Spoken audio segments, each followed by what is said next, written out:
used to wear. When he was sent over there, there's 50,000 men caught in war. We started it back in 2001. That's the first time we brought the moving wall to Janesville, and with that we wanted to recognize, you know, the soldiers, the nurses, wanted to give special attention to the, you know, the ones who died, our friends who didn't make it, and you know, to the wounded. So we came up with this idea, and just been added on and added on, and you know, we're to where you see now. And now we're starting to integrate our younger people into it.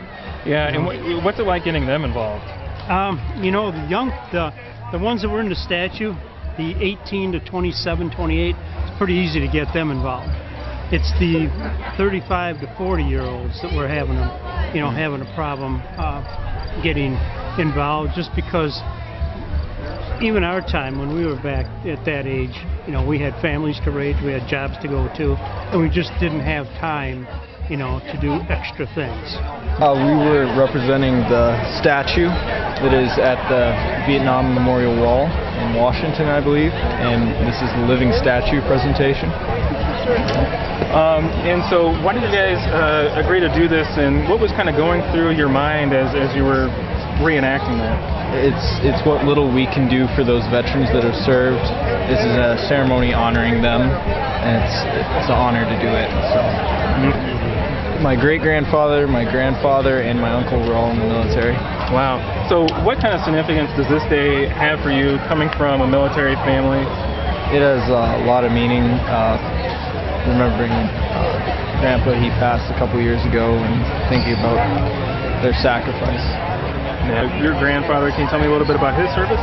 He was a medic in the Korean War, and actually, my great-grandfather served in both World War I and World War II, and he was a Navy man, and he laid down aircraft runways on Iwo Jima as they were, and he would say that they were still shooting while they were laying the aircraft down. Wow.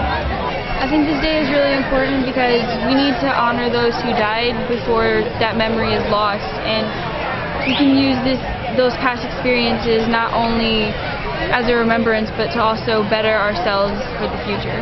What we normally do when we go to, you know, events like this, and they do have the wall there, is we go out there as a group and we go to the places where we know our friends are, and, you know, we try to say a little prayer for them and then continue on with our lives, because that's what they would want, and that's what we would want them to do. Independence Day, I was in '68. I was in Vietnam at that time. We didn't really have Independence Day. You know, one day, Christmas, New Year's, Thanksgiving, they were all just another day. You know, and out in the jungle, and it was, you know, it was a tough day. Any holiday is a tough day when you're service, and I hope people remember that for the people who are over there now, that, you know, they need a lot of support. And then, so what's it like for you to come out here and to see all these people out celebrating the 4th, celebrating the men and women who served? It's great. You know, it's just, to us, it's very, you know, it's very honorable for us to be able to do this. You know, we just can't imagine that, you know, people actually want us to go. We've gone, you know, Wisconsin, Illinois, Indiana, the Dakotas, all over with this program, you know, and been well received everywhere we go. He is taken up by his buddy to a place where he will have no more pain, no more suffering, and will forever be remembered by all of us.